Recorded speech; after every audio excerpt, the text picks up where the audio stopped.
नमस्कार दोस्तों। तो दोस्तों आज हम इस वीडियो में डिस्कस करने वाले हैं बिहार पुलिस का प्रैक्टिस सेट नंबर 1 दोस्तों। ठीक है, अगर आप बिहार पुलिस का एग्जाम देने वाले हैं तो ये आपका प्रैक्टिस सेट नंबर बहुत इंपॉर्टेंट होने वाला है दोस्तों। वीडियो को पूरा देखिएगा। चलिए शुरू करते हैं आज का सबसे पहला सवाल से। तो आज का सबसे पहला सवाल दोस्तों आपके सामने है कि ऋग्वेद के किस मंडल में देवता सोम का उल्लेख है दोस्तों। याद रखिएगा, ऋग्वेद के 9वें मंडल में, याद रखिएगा ऋग्वेद के 9वें मंडल में देवता सोम का उल्लेख है। सबसे पहले जानते हैं दोस्तों वेद 4 होते हैं, कौन कौन सा? ऋग्वेद, सामवेद, यजुर्वेद, अर्थववेद। सबसे पुराना वेद ऋग्वेद, सबसे नया वेद दोस्तों अर्थववेद। ऋग्वेद के तीसरे मंडल में गायत्री मंत्र का उल्लेख किया गया है।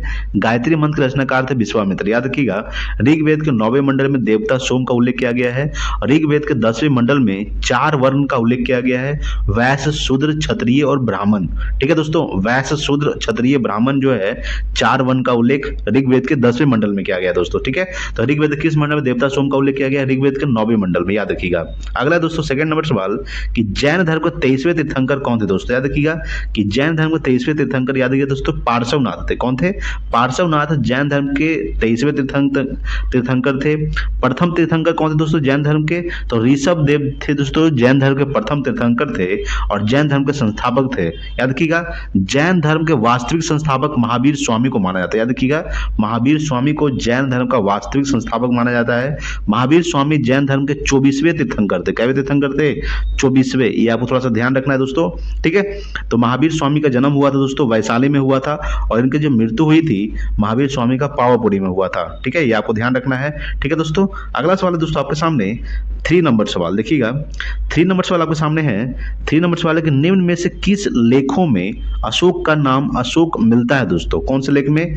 मास्की में, गुजरा में, उडेल गोल में। याद रखिएगा दोस्तों, ऑप्शन डी हो जाएगा, सभी में मिलता है। ठीक है, याद रखिएगा किस लेखों में? तो दोस्तों मास्की, गुजरा और उडे गोलम सभी लेखों में अशोक का नाम जो है अशोक मिलता है, यानी कि ऑप्शन नंबर डी हो जाएगा। ठीक है, चलिए अगला है दोस्तों 4 नंबर सवाल कि महमूद गजनी का सबसे चर्चित आक्रमण सोमनाथ मंदिर पर कब किया गया? ये कब किया गया दोस्तों? तो 1025 ईस्वी में किया था। याद रखिएगा, महमूद गजनी का सबसे चर्चित आक्रमण है सोमनाथ मंदिर पर आक्रमण कब किया था? तो 1025 ईस्वी में। याद रखिएगा, महमूद गजनवी दोस्तों भारत पर कितना बार आक्रमण किया था? तो 17 बार आक्रमण किया था। या फिर ध्यान दीजिएगा कि महमूद गजनवी जो है ये भारत पर कितना बार आक्रमण किया था? 17 बार आक्रमण किया था। ठीक है दोस्तों, याद रखिएगा। अगला है दोस्तों 5 नंबर सवाल। देखिएगा यहाँ पे दोस्तों 5 नंबर सवाल आपके सामने है कि हुमायूं द्वारा लड़े गए 4 प्रमुख युद्धों का सही क्रम क्या है दोस्तों? याद रखिएगा, देवरा, चौसा, बिलग्राम और सरहिंद, यानी कि ऑप्शन नंबर ए ही हो जाएगा दोस्तों। यानी कि हुमायूं द्वारा लड़ा गया प्रमुख युद्ध है देवरा का युद्ध है दोस्तों। ठीक है, चौसा का युद्ध है, बिलग्राम का युद्ध है और सरहिंद का युद्ध है दोस्तों।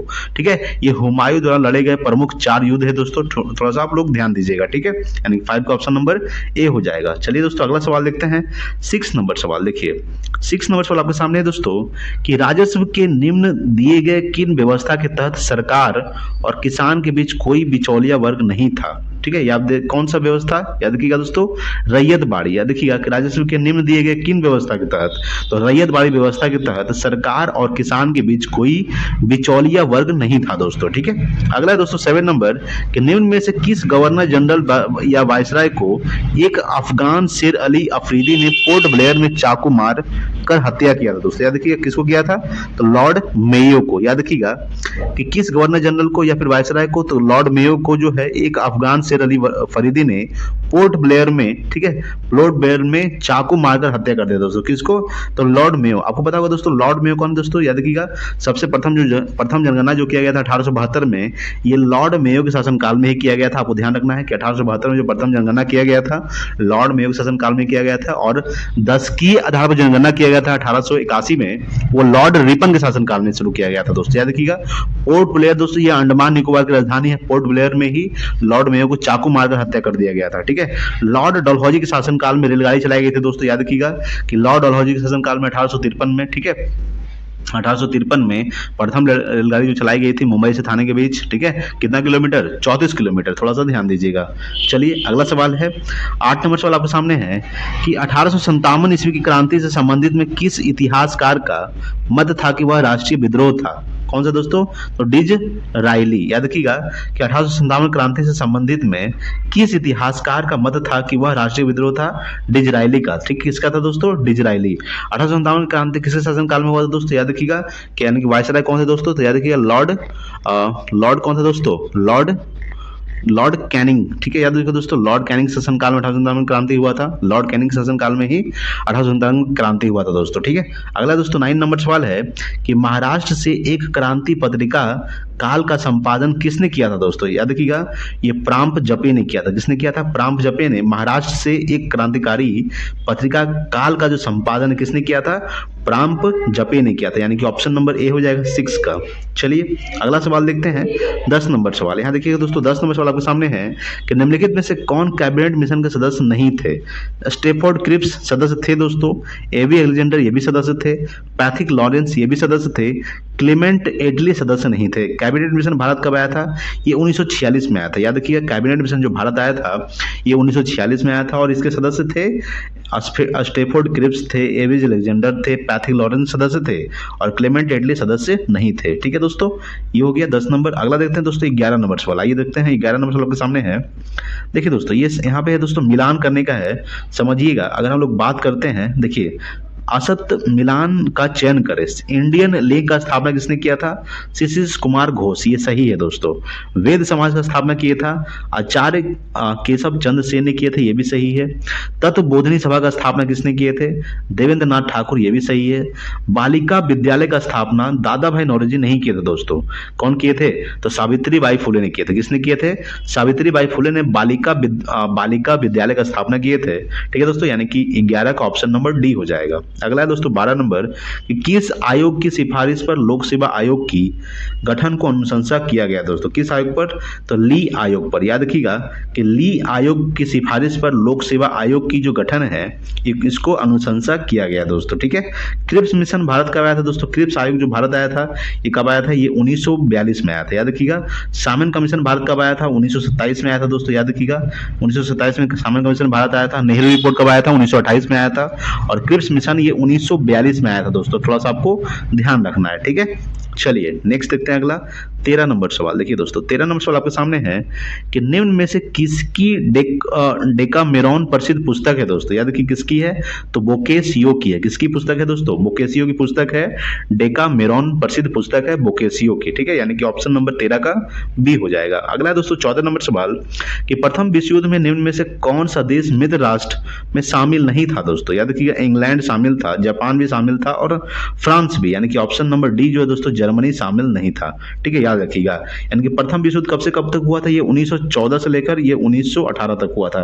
टोटल 4 साल लड़ा गया था। द्वितीय विश्व युद्ध कब से हुआ था स्टार्ट? तो ये 1939 से लेकर 1945 तक हुआ था द्वितीय विश्व युद्ध। 6 साल तक लड़ा गया था द्वितीय विश्व युद्ध। और द्वितीय विश्व युद्ध में ही अमेरिका ने जापान के ऊपर परमाणु बम गिराया था 6 अगस्त 1945 को, दूसरा 9 अगस्त 1945 को। ठीक है, याद रखिएगा। तो प्रथम विश्व युद्ध में निम्न में से कौन सा देश मित्र राष्ट्र में शामिल नहीं था? तो जर्मनी। जर्मनी राजधानी क्या है दोस्तों? बर्लिन। याद रखिएगा। जापान राजधानी टोक्यो, फ्रांस राजधानी पेरिस। पेरिस जो है दोस्तों सी नदी किनारे स्थित है। ये भी थोड़ा सा ध्यान रखिएगा। अगला दोस्तों 15 नंबर सवाल आपके सामने है कि विश्व ग्लोब का निर्माता किसे कहा जाता है दोस्तों? याद रखिएगा, मार्टिन बैहम को। याद रखिएगा, मार्टिन बैहम को विश्व ग्लोब का निर्माता कहा जाता है। ये आपको ध्यान रखना है। चलिए अगला देखते हैं 16 नंबर सवाल। देखिए 16 नंबर सवाल आपके सामने है कि शनि ग्रह का सबसे बड़ा उपग्रह कौन सा है दोस्तों? याद रखिएगा, शनि ग्रह का सबसे बड़ा उपग्रह है दोस्तों टाइटन। ठीक, टाइटन जो है दोस्तों ये शनि ग्रह का सबसे बड़ा उपग्रह है। गैनीमेड जो है दोस्तों ये बृहस्पति ग्रह का सबसे बड़ा उपग्रह है। याद रखिएगा, गैनीमेड जो है ये बृहस्पति ग्रह का सबसे बड़ा उपग्रह है।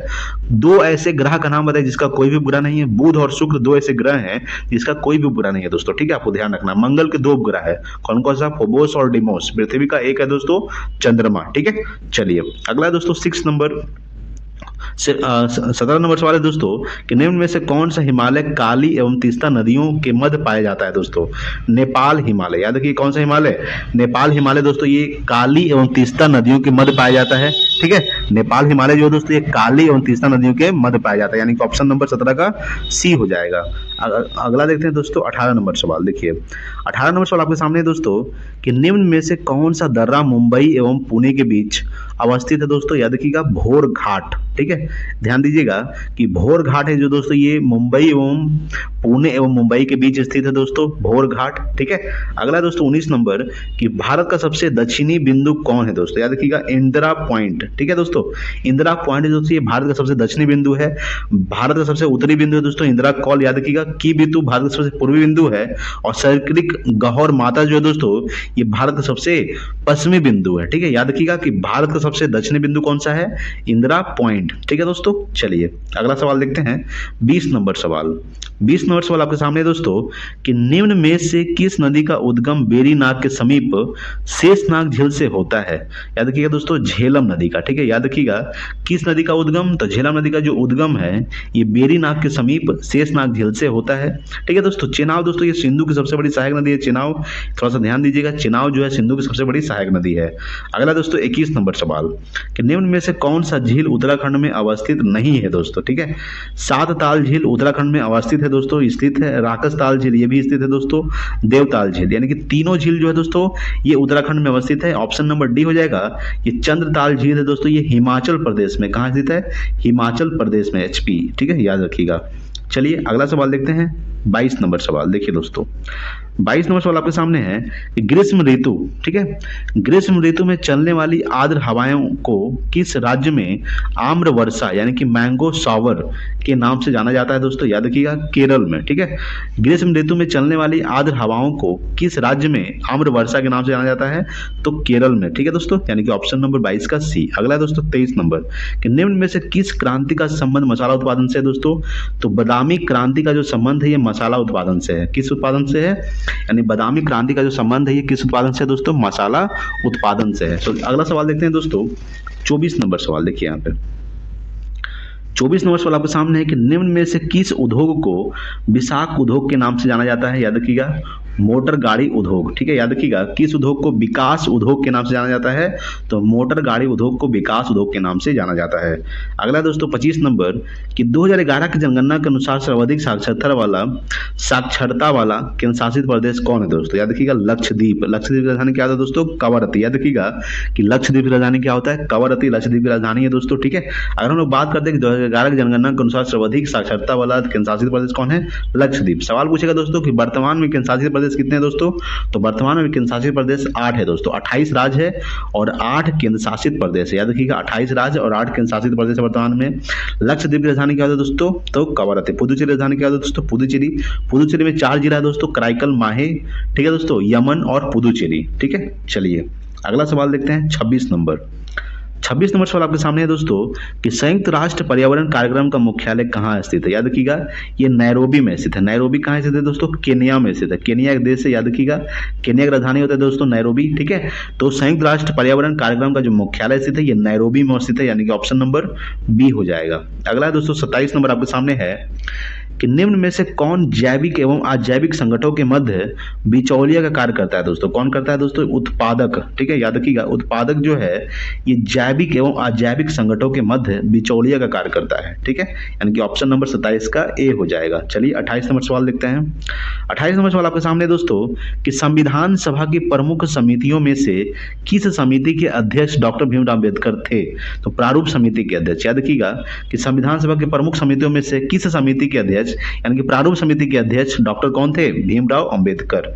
चलिए अगला है 29 नंबर कि कैबिनेट मिशन के प्रस्ताव पर गठित अंतरिम मंत्रिमंडल में शिक्षा मंत्री कौन थे, तो सी राजगोपालाचारी। याद रखिएगा सी राजगोपालाचारी दोस्तों कैबिनेट मिशन के प्रस्ताव पर गठित अंतरिम मंत्रिमंडल। ठीक है, अंतरिम मंत्रिमंडल में शिक्षा मंत्री कौन था, तो ये थे दोस्तों सी राजगोपालाचारी। कैबिनेट मिशन भारत कब आया था, याद रखिएगा 1946 में आया था। ठीक है दोस्तों, चलिए अगला सवाल देखते हैं 30 नंबर सवाल। देखिएगा यहाँ पे 30 नंबर सवाल आपके सामने क्या कह रहा है कि भारतीय संविधान में राज्यपाल की नियुक्ति संबंधी प्रक्रिया कहाँ से लिया गया दोस्तों, ये कनाडा से लिया गया। याद रखिएगा कि कनाडा से लिया गया है राज्यपाल की नियुक्ति संबंधी प्रक्रिया। याद रखिएगा कि राज्यपाल की नियुक्ति संबंधी प्रक्रिया कहाँ से लिया गया है, कनाडा से लिया गया है। ठीक है, अगला है 31 नंबर कि निम्न में से कौन सा राज्य छठी अनुसूची में शामिल नहीं है।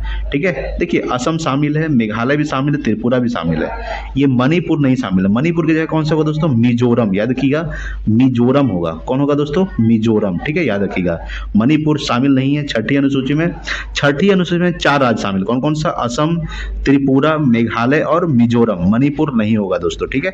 चलिए अगला सवाल देखते हैं, 32 नंबर सवाल देखिए। 32 नंबर सवाल आपके सामने है कि निम्न में से किस राज्य का गठन वर्ष 1987 में नहीं हुआ दोस्तों? याद रखिएगा, नहीं याद रखिएगा, 1987 में नहीं हुआ है। किसका नहीं हुआ दोस्तों? तो ये मिजोरम का नहीं हुआ दोस्तों, ठीक है, याद रखिए किसका नहीं हुआ है? मिजोरम का नहीं हुआ है, बल्कि अरुणाचल प्रदेश, ठीक है, याद रखिए दोस्तों, अरुणाचल प्रदेश का हुआ है, गोवा का हुआ है दोस्तों, मेघालय का हुआ है, मिजोरम का नहीं हुआ, यानी कि ऑप्शन नंबर 32 का ए हो जाएगा दोस्तों, ठीक है। अगला दोस्तों 33 नंबर सवाल कि किस नागरिकता संशोधन अधिनियम के तहत माता के नागरिकता के आधार पर विदेश में जन्म लेने वाले को नागरिकता प्रदान करने का प्रावधान किया गया दोस्तों? याद रखिएगा, ये 1992। कब किया गया है? 1992, ठीक है। यानी किस नागरिकता संशोधन अधिनियम के तहत? तो 1992 नागरिकता संशोधन अधिनियम के तहत माता के नागरिकता के आधार पर विदेश में जन्म लेने वाले को नागरिकता प्रदान करने का प्रावधान किया गया है। चलिए अगला सवाल देखते हैं। अगला सवाल आपके सामने दोस्तों 34 नंबर सवाल देखिए। 34 नंबर सवाल आपके सामने है कि भारतीय संविधान के किस अनुच्छेद के तहत कुटीर उद्योग का प्रोत्साहन की चर्चा है? अनुच्छेद 43। याद रखिएगा कि अनुच्छेद 43 में कुटीर उद्योग का प्रोत्साहन की चर्चा है। अगला है दोस्तों 35 नंबर कि निम्न में से कौन 2 बार उपराष्ट्रपति एवं 1 बार राष्ट्रपति बने हैं दोस्तों? याद रखिएगा, अगर हम लोग बात करते हैं 35 में क्या है, 2 बार उपराष्ट्रपति एवं 1 बार राष्ट्रपति बने हैं, तो यहाँ पे कौन हो जाएगा दोस्तों? ऑप्शन देखते हैं, डॉक्टर राजेंद्र प्रसाद, या फिर डॉक्टर सर्वपल्ली राधाकृष्णन, या डॉक्टर नीलम संजीव रेड्डी, या प्रतिभा देवी सिंह पाटिल, यानी कि ऑप्शन नंबर बी हो जाएगा दोस्तों। डॉक्टर सर्वपल्ली राधाकृष्णन 1 बार राष्ट्रपति बने हैं और 2 बार उपराष्ट्रपति बने दोस्तों। प्रतिभा देवी सिंह पाटिल कौन थे दोस्तों? भारत की प्रथम महिला राष्ट्रपति कौन थी दोस्तों? तो प्रतिभा देवी सिंह पाटिल, ठीक है दोस्तों। भारत के प्रथम राष्ट्रपति कौन थे दोस्तों? तो डॉक्टर राजेंद्र प्रसाद भारत के प्रथम राष्ट्रपति थे, ठीक है। निर्विरोध कौन चुना गया था दोस्तों? नीलम संजीव रेड्डी, याद रखिएगा, ठीक है।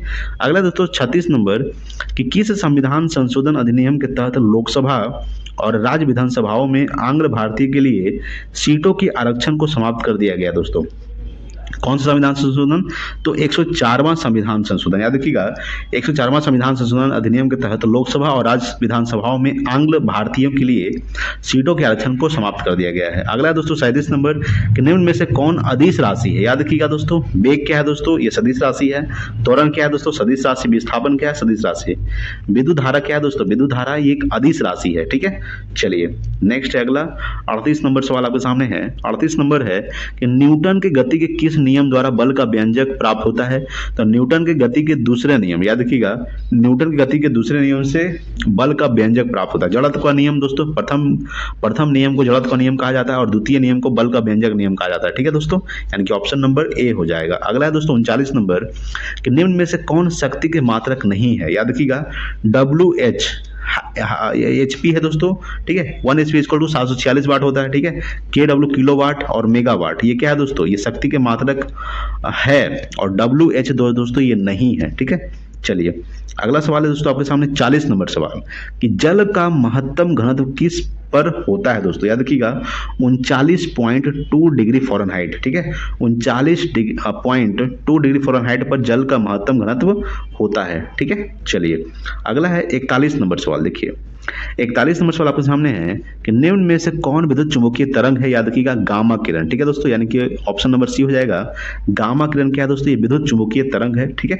अगला दोस्तों 42 नंबर कि अवतल दर्पण में अगर कोई वस्तु वक्रता केंद्र पर है तो उसका प्रतिबिंब कहाँ बनेगा दोस्तों? ये वक्रता केंद्र पर ही बनेगा। याद रखिएगा कि अवतल दर्पण में अगर कोई वस्तु वक्रता केंद्र पर है तो उसका प्रतिबिंब कहाँ बनेगा? वक्रता केंद्र पर ही बनेगा। चलिए अगला है 43 नंबर सवाल देखिए। 43 नंबर सवाल आपके सामने है कि जहां रुक रुक कर थोड़े समय के लिए विद्युत धारा की आवश्यकता होता है वहां किस प्रकार के सेल का प्रयोग किया जाता है? याद रखिए दोस्तों लेक लांसे सेल का प्रयोग किया जाता है। कौन सा सेल? लेक लांसे सेल का प्रयोग किया जाता है, ठीक है दोस्तों। चलिए अगला है दोस्तों आपके सामने, अगला है 44 नंबर सवाल देखिए। 44 नंबर सवाल है कि जिस पदार्थ से विद्युत फ्यूज बने होते हैं इसका क्या गुण होना चाहिए? निम्न गलनांक और उच्च प्रतिरोध, यानी कि ऑप्शन नंबर डी हो जाएगा कि जिस पदार्थ से विद्युत फ्यूज बने होते हैं हैं इसका क्या गुण होना चाहिए, तो निम्न गलनांक होना चाहिए और उच्च प्रतिरोध होना चाहिए। अगला दोस्तों 45 नंबर कि पृथ्वी पर सबसे ज्यादा कौन सा धातु पाया जाता है, ये एल्युमिनियम पाया जाता है दोस्तों। याद रखिएगा पृथ्वी पर एल्युमिनियम पाया जाता है, यानी कि Al संकेत क्या होता है, Al परमाणु संख्या 13 होता है। लोहा का क्या होता है दोस्तों, Fe परमाणु संख्या कितना होता है, 26 होता है, ठीक है। सिलिकॉन का दोस्तों Si, पोटेशियम का क्या होता है तो संकेत पोटेशियम का K होता है दोस्तों, यानी परमाणु संख्या 19 होता है, ठीक है। थोड़ा सा ध्यान दीजिएगा। पृथ्वी पर सबसे ज्यादा कौन सा धातु पाया जाता है, तो एल्युमिनियम पाया जाता है। वायुमंडल में कौन सा धातु सबसे ज्यादा पाया जाता है तो नाइट्रोजन कितना परसेंट, 78%, ठीक है। उसके बाद कौन सा वायुमंडल पाया जाता है, ऑक्सीजन कितना परसेंट दोस्तों, 21%। उसके बाद दोस्तों याद रखिएगा कार्बन डाइऑक्साइड कितना पाया जाता है, कार्बन डाइऑक्साइड यानी कि CO2 0.03% पाया जाता है, ठीक है। चलिए अगला सवाल देखते हैं। अगला सवाल है 46 नंबर। देखिए 46 नंबर सवाल आपके सामने है कि दाब बढ़ने से द्रव का क्वथनांक पर क्या प्रभाव पड़ता है दोस्तों। याद रखिएगा तो दाब बढ़ने से द्रव का जो क्वथनांक होता है दोस्तों ये बढ़ेगा। क्या होगा दोस्तों, ये बढ़ेगा। अगला है 47 नंबर कि इलेक्ट्रॉन की तरंग प्रकृति की खोज किसने किया था। याद रखिएगा ये डी ब्रोगली ने किया था। किसने किए थे, तो डी ब्रोगली ने इलेक्ट्रॉन की तरंग प्रकृति की खोज किए थे, डी ब्रोगली, ठीक है। चलिए अगला है 48 नंबर आपके सामने दोस्तों। 48 नंबर सवाल है कि आवर्त सारणी के अष्टक नियम का सिद्धांत किसने दिया दोस्तों। ये दिया था दोस्तों न्यूलैंड्स ने दिया था। किसने दिया था, न्यूलैंड्स, ठीक है। तो आवर्त सारणी के अष्टक नियम का सिद्धांत किसने दिया, तो न्यूलैंड्स ने दिया। अगला है दोस्तों कि निम्न में से कौन संतृप्त हाइड्रोकार्बन है। आइए देखते हैं दोस्तों इसका ऑप्शन क्या क्या है दोस्तों, मीथेन है, पेंटीन है, इथाइन है या प्रोपीन है दोस्तों। ये कौन है दोस्तों, याद रखिएगा। अगर हम लोग बात करते हैं कि क्या था दोस्तों सवाल, अगर हम लोग बात करते हैं दोस्तों देखिए यहाँ पे तो 49 का है दोस्तों, मीथेन हो जाएगा। क्या हो जाएगा दोस्तों, मीथेन। मीथेन का फॉर्मूला क्या होता है, CH4 होता है दोस्तों, ठीक है, ध्यान दीजिएगा। अगला दोस्तों 50 नंबर सवाल है कि कोशिका के केंद्र की खोज किसने किया था। ये किया था दोस्तों रॉबर्ट ब्राउन ने। याद रखिएगा कोशिका खोज किसने किया था, याद रखिएगा कोशिका खोज रॉबर्ट हुक ने किया था दोस्तों 1665 ईस्वी में, ठीक है। कोशिका खोज किसने किया था, रॉबर्ट हुक ने किया था, ठीक है। लेकिन कोशिका के केंद्रक की खोज किसने किया था, केंद्रक की खोज किया था रॉबर्ट ब्राउन ने किया था, ठीक है। अगला 51 नंबर सवाल है कि एक संकरीय क्रॉस में F2 पीढ़ी के पौधे का फिनोटाइप का अनुपात क्या है, तो 3:1 है दोस्तों। क्या है, 3:1। चलिए अगला देखते हैं। अगला आपके सामने है 52 नंबर सवाल। देखिए 52 नंबर सवाल है कि किस शैवाल का प्रयोग अंतरिक्ष यात्री प्रोटीन युक्त भोजन, जल एवं ऑक्सीजन प्राप्त करने के लिए करता है दोस्तों। याद रखिए कौन करता है, तो ये करता है दोस्तों क्लोरेला, ठीक है। याद रखिएगा कि किस शैवाल का प्रयोग, यानी क्लोरेला शैवाल का प्रयोग अंतरिक्ष यात्री प्रोटीन युक्त भोजन, जल एवं ऑक्सीजन प्राप्त करने के लिए करता है। अगला है दोस्तों 53 नंबर कि पादप जगत के किस वर्ग को वनस्पति जगत का उभयचर कहा जाता है। याद रखिएगा, ठीक है दोस्तों। सवाल क्या है कि पादप जगत के किस वर्ग को, तो ब्रायोफाइटा वर्ग को, ठीक है, वनस्पति जगत का उभयचर कहा जाता है। कौन सा हो जाएगा, ऑप्शन नंबर बी ब्रायोफाइटा। चलिए अगला सवाल है 54 नंबर। देखिए 54 नंबर सवाल है कि पपीता का खाने योग्य भाग कौन है, तो मध्य फल भित्ति। याद रखिएगा मध्य फल भित्ति जो है ये पपीता का खाने योग्य भाग है दोस्तों। अगला है 55 नंबर कि निम्न में से किस पादप उत्तक द्वारा पौधे को दृढ़ता या मजबूती प्रदान किया जाता है, तो अस्क्लेरेनकाइमा। याद रखिएगा अस्क्लेरेनकाइमा द्वारा उत्तक द्वारा पौधे को दृढ़ता या मजबूती प्रदान किया जाता है दोस्तों, ठीक है। अगला है दोस्तों 56 नंबर कि निम्न में से किस वर्ग के जंतु समतापी होते हैं, तो पक्षी वर्ग के जंतु। याद रखिएगा कि पक्षी वर्ग के जो जंतु होते हैं ये समतापी होते हैं दोस्तों, ठीक है। चलिए नेक्स्ट देखते हैं अगला 57 नंबर सवाल। देखिए दोस्तों 57 नंबर सवाल है कि निम्न में से किस एंजाइम का स्रवण अग्नाशय से नहीं होता है। याद रखिएगा तो इरेप्सिन, ठीक है। इरेप्सिन का जो किस एंजाइम का स्रवण, तो इरेप्सिन एंजाइम का जो स्रवण है ये अग्नाशय से नहीं होता बल्कि एमाइलेज का अग्नाशय से होता है, ट्रिप्सिन का होता है, लाइपेज का होता है, इरेप्सिन का नहीं होता है। अगला है दोस्तों 58 नंबर सवाल है कि शरीर को संतुलित बनाए रखने की कार्य मस्तिष्क के किस भाग का है दोस्तों, ये है सेरेबेलम का। याद रखिएगा कि शरीर को संतुलन बनाए रखने की कार्य मस्तिष्क के किस भाग का है, सेरेबेलम का है, ठीक है। चलिए अगला है 59 नंबर सवाल आपके सामने दोस्तों कि किस पंचवर्षीय योजना का मुख्य उद्देश्य था गरीबी उन्मूलन तथा आत्मनिर्भरता, तो 5वीं पंचवर्षीय योजना, ठीक है। याद रखिएगा कि 5वीं पंचवर्षीय योजना का मुख्य उद्देश्य था गरीबी उन्मूलन तथा आत्मनिर्भरता।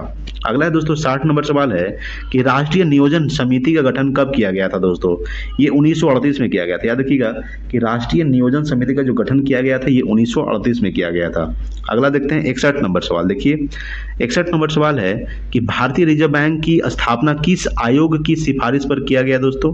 तो हिल्टन यंग आयोग की सिफारिश पर भारतीय रिजर्व बैंक का स्थापना किया गया था। हिल्टन यंग आयोग की सिफारिश पर भारतीय रिजर्व बैंक का स्थापना कब हुआ था दोस्तों। याद रखिएगा 1 अप्रैल 1935 को हुआ था।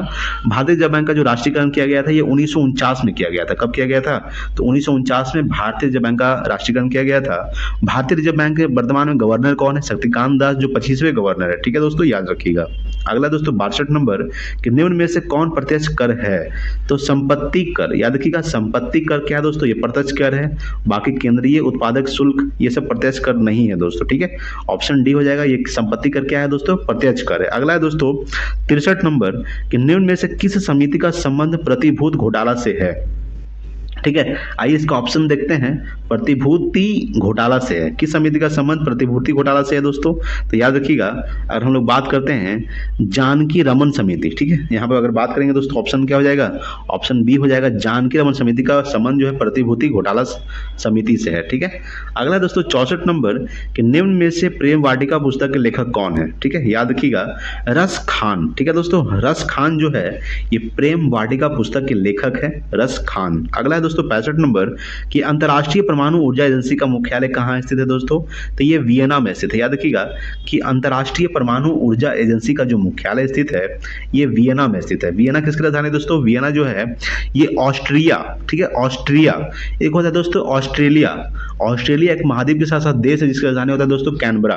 एक होता है दोस्तों ऑस्ट्रिया जिसकी राजधानी क्या होता है दोस्तों, वियना। वियना में ही अंतर्राष्ट्रीय परमाणु ऊर्जा एजेंसी का मुख्यालय है दोस्तों। ठीक है, चलिए अगला सवाल देखते हैं। 66 नंबर सवाल आपके सामने है कि रमन मैग्सेसे अवार्ड पाने वाले प्रथम भारतीय कौन है दोस्तों। याद रखिएगा अगर हम लोग बात करते हैं कि रमन मैग्सेसे अवार्ड पाने वाले प्रथम भारतीय कौन है, आचार्य विनोबा भावे जो है दोस्तों ये रमन मैग्सेसे अवार्ड पाने वाले प्रथम भारतीय हैं। ठीक है, अगला 67 नंबर कि निम्न में यूनाइटेड किंगडम का राष्ट्रीय पशु पक्षी कौन सा है। याद दोस्तों रॉबिन रेडब्रेस्ट। याद रखिएगा कि रॉबिन रेडब्रेस्ट है दोस्तों यूनाइटेड किंगडम का राष्ट्रीय पशु या पक्षी है दोस्तों। ठीक है, अगला 68 नंबर है कि निम्न में से विश्व एड्स दिवस किस तिथि को मनाया जाता है दोस्तों। याद रखिएगा ये 1 दिसंबर को मनाया जाता है। ठीक है, 1 दिसंबर को विश्व एड्स दिवस मनाया जाता है। AIDS AID AIDS. एड्स का फुल फॉर्म क्या होता है दोस्तों, एक्वायर्ड अमीनो डिफेंसी सिंड्रोम। याद रखिएगा एक्वायर्ड अमीनो डिफेंसी सिंड्रोम एड्स का फुल फॉर्म होता है। एड्स के जांच के लिए सबसे पहले दोस्तों कौन सा टेस्ट किया जाता है, तो एलिसा टेस्ट किया जाता है। कौन सा टेस्ट, एलिसा टेस्ट किया जाता है। HIV से ही दोस्तों एड्स होता है। HIV का फुल फॉर्म क्या होता है, ह्यूमन अमीनो वायरस। ठीक है, याद रखिएगा। चलिए तो एड्स दिवस 1 दिसंबर को मनाया जाता है। अगला दोस्तों 60 नंबर सवाल आपके, सॉरी दोस्तों 69 नंबर सवाल है कि भाभा परमाणु अनुसंधान केंद्र कहाँ स्थित है। तो ये ट्राम्बे में स्थित है दोस्तों। याद रखिएगा कि भाभा परमाणु अनुसंधान केंद्र कहाँ स्थित है, ट्राम्बे में। बेंगलुरु में किसका मुख्यालय स्थित दोस्तों, इसरो का। ISRO Indian Space Research Organisation. ISRO का मुख्यालय कहाँ स्थित है, बेंगलुरु में। इसरो का स्थापना कब हुआ था, 1969 को हुआ था। वर्तमान में इसरो के जो अध्यक्ष हैं वो कौन है दोस्तों, तो वो है दोस्तों सोमनाथ। ठीक है, याद रखिएगा। अगला दोस्तों 70 नंबर कि बिस्मिल्लाह खां का संबंध किस वाद्य यंत्र से है दोस्तों। ये दोस्तों शहनाई से। याद रखिएगा कि बिस्मिल्लाह खां का जो संबंध है ये किस वाद्य यंत्र से है, ये है दोस्तों शहनाई। अगला दोस्तों 71 नंबर कि निम्नलिखित में से किनका समाधि स्थल महाप्रयाण घाट में स्थित है। याद रखिएगा डॉक्टर राजेंद्र प्रसाद। ठीक है, याद रखिएगा कि डॉक्टर राजेंद्र प्रसाद का समाधि स्थल ये महाप्रयाण घाट में स्थित है। ठीक है, चलिए अगला सवाल देखते हैं। 72 नंबर सवाल आपके सामने है कि निम्नलिखित में से किस खिलाड़ी को लाइटनिंग किंड के उपनाम से जाना जाता है। याद रखिएगा तो विश्वनाथ आनंद। याद रखिएगा दोस्तों कि विश्वनाथ आनंद को लाइटनिंग किंड के नाम से भी जाना जाता है। अगला है दोस्तों 73 नंबर कि नेशनल डिफेंस एकेडमी यानी कि NDA नेशनल डिफेंस एकेडमी का मुख्यालय किस स्थान पर स्थित है, तो ये विलिंगटन में स्थित है। कहाँ स्थित दोस्तों, विलिंगटन। याद रखिएगा। अगर हम लोग बात करते हैं दोस्तों 74 नंबर सवाल यहाँ पे देखिएगा। 74 नंबर सवाल है कि किस ऑपरेशन के तहत भारत ने भूकंपीय प्रभावित देश तुर्की और सीरिया को मानवीय सहायता प्रदान की? तो ऑपरेशन दोस्त, याद रखिएगा ऑपरेशन दोस्त के तहत, ठीक है, याद रखिएगा कि ऑपरेशन दोस्त के तहत भारत ने भूकंपीय प्रभावित देश तुर्की और सीरिया को मानवीय सहायता प्रदान की है। सीरिया की राजधानी क्या था दोस्तों? दमिश्क। तुर्की की राजधानी क्या था दोस्तों? अंकारा, याद रखिएगा। अगला है 75 नंबर कि हाल ही में T20 अंतर्राष्ट्रीय में 100 विकेट की उपलब्धि हासिल करने वाली महिला पहली भारतीय महिला क्रिकेटर कौन बनी है दोस्तों? याद रखिएगा ये बनी है दीप्ति शर्मा, ठीक है। चलिए नेक्स्ट अगला 76 नंबर सवाल आपके सामने है कि डॉक्टर भीमराव अंबेडकर की 131वीं जयंती के अवसर पर खाली स्थान दोस्तों में 70 फुट ऊंची प्रतिमा स्टैचू ऑफ नॉलेज का अनावरण किया गया है, यानी कहाँ किया गया है? ये लातूर महाराष्ट्र में किया गया दोस्तों। याद रखिएगा कि लातूर महाराष्ट्र में डॉक्टर भीमराव अम्बेडकर की 131वीं जयंती के अवसर पर लातूर महाराष्ट्र में 70 फुट ऊंची प्रतिमा स्टैचू ऑफ नॉलेज का अनावरण किया गया है। अगला 277 नंबर कि किस राज्य में भारत उज्बेकिस्तान द्विवार्षिक सैन्य अभ्यास डस्टलिक 2023 का आयोजन किया है दोस्तों? किसने कहाँ किया है? ये उत्तराखंड में किया गया। किस राज्य में? तो उत्तराखंड राज्य में भारत उज्बेकिस्तान द्विवार्षिक सैन्य अभ्यास डस्टलिक 2023 का आयोजन किया गया है, ठीक है। उज्बेकिस्तान का राजधानी क्या था दोस्तों? याद रखिएगा उज्बेकिस्तान एक देश है जिसका राजधानी होता है ताशकंद, ठीक है। चलिए अगला सवाल देखते हैं। 78 नंबर सवाल देखिएगा यहाँ पे। 78 नंबर सवाल आपके सामने है दोस्तों कि 2025 मैड्रिड इंटरनेशनल बुक फेयर का थीम देश कौन है दोस्तों? याद रखिएगा ये है दोस्तों भारत, ठीक है। भारत जो है ये 2025 मैड्रिड इंटरनेशनल बुक फेयर का थीम देश भारत होगा। कौन होगा दोस्तों? भारत। अब देखो 79 से जो आपका सवाल है दोस्तों ये मैथ का सवाल है, ठीक है दोस्तों। तो आप लोग इसको बना लीजिएगा। 79 नंबर है दोस्तों, 80 नंबर भी वही है, 81 नंबर भी दोस्तों मैथ का ही सवाल है, ठीक है दोस्तों। आप लोग इसको स्टॉप करके बना लीजिएगा दोस्तों, ठीक है। उसके बाद 82 नंबर सवाल है दोस्तों जो बिहार पुलिस के लिए बहुत इंपॉर्टेंट होने वाला है, क्योंकि आपके बिहार पुलिस में मैथ पूछेगा। उसके बाद रीजनिंग और इंग्लिश और हिंदी भी है दोस्तों, ठीक है। तो आप लोग और जीके जीएस का जो पोर्शन थोड़ा सा ज़्यादा है दोस्तों, इसलिए थोड़ा सा आप लोग मैथ भी देख लीजिएगा। तो मैथ तो आप लोग देख लीजिएगा दोस्तों, ठीक है। यहाँ पे रोक कर इसको आप बना लीजिएगा। 85 नंबर 46 भी क्या है दोस्तों? 86 भी दोस्तों मैथ का ही सवाल है। 87 भी दोस्तों ये ट्रिगोनोमेट्री का सवाल है दोस्तों, बहुत इंपॉर्टेंट सवाल है ये सब, ठीक है। 88 उसके बाद देखते हैं दोस्तों 89 नंबर जो सवाल है आपका। देखिए दोस्तों यहाँ पे 89 नंबर जो सवाल है ये दोस्तों आपका रीजनिंग का सवाल है, ठीक है। तो आपके बिहार पुलिस में रीजनिंग भी पूछता है दोस्तों, इसलिए आप लोग रीजनिंग भी बना लीजिएगा। उसके बाद दोस्तों यहाँ से देखिए दोस्तों यहाँ से हिंदी आपका सवाल है, तो देखते हैं थोड़ा सा।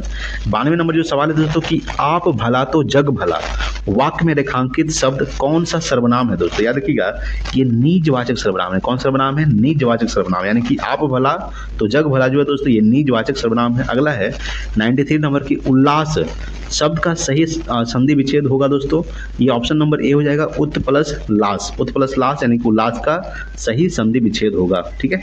चलिए अगला है दोस्तों 94 नंबर सवाल है आपके सामने कि निम्न शब्द के लिए उपयुक्त समास का चयन कीजिए। दुख सुख, ठीक है, इसका ऑप्शन नंबर ए हो जाएगा द्वंद्व समास। कौन समास है? द्वंद्व समास। अगला है दोस्तों 95 नंबर कि कलेजे पर सांप लौटना मुहावरे का अर्थ क्या है दोस्तों? तो याद रखिएगा बी हो जाएगा ईर्ष्या से जल उठना, ठीक है। ईर्ष्या से जल उठना ये कलेजे पर सांप लौटना जो मुहावरे का अर्थ है, ठीक है। अगला है दोस्तों 96 नंबर सवाल है दोस्तों, ये आपका कौन सा है? ये इंग्लिश का सवाल है, ठीक है। इसका आंसर क्या हो जाएगा दोस्तों? डी हो जाएगा। आप लोग इसको देख लीजिएगा। To be greedy for money, यहाँ पे सवाल क्या कह रहा था? To have an itching palm, ठीक है। इसका ऑप्शन क्या हो जाएगा दोस्तों? To be greedy for money, ठीक है। अगला है दोस्तों 97 नंबर सवाल आपके सामने कि choose the word that is opposite in meaning to be the given word subtracted. इसका ऑप्शन नंबर क्या हो जाएगा दोस्तों? ऑप्शन नंबर बी हो जाएगा एड जनक्ट, ठीक है, याद रखिएगा, ठीक है। 97 का बी हो जाएगा। 98 देखते हैं दोस्तों कि choose the word that means that the same as the given word explicit, ठीक है। इसका हो जाएगा दोस्तों स्पेसिफिक, ठीक है। ऑप्शन नंबर इसका भी डी हो जाएगा 98 का। 99 नंबर जो सवाल है दोस्तों देखते हैं यहाँ पे। देखिए 99 में जो सवाल है कि a house of settler for a dog, a house of settler for a dog, इसका ऑप्शन नंबर ए हो जाएगा दोस्तों 99 का केनल, ठीक है। देखिए दोस्तों 100 नंबर जो सवाल है a pair of Eurasian jays over the forest edge yesterday, इसका ऑप्शन नंबर सी हो जाएगा दोस्तों फ्लू, ठीक है दोस्तों। ये सब कुछ इंग्लिश का सवाल था, 5 सवाल था दोस्तों, और हिंदी में भी 5 सवाल दिया गया था, ठीक है दोस्तों। तो ये था टोटल 100 सवाल दोस्तों, ठीक है। वीडियो अच्छा लगा तो प्लीज़ लाइक कीजिएगा, शेयर कीजिए अपने दोस्तों के पास। अगर आप चैनल पर नए हैं प्लीज़ सब्सक्राइब कीजिए। Thanks for watching. जय हिंद, वंदे मातरम।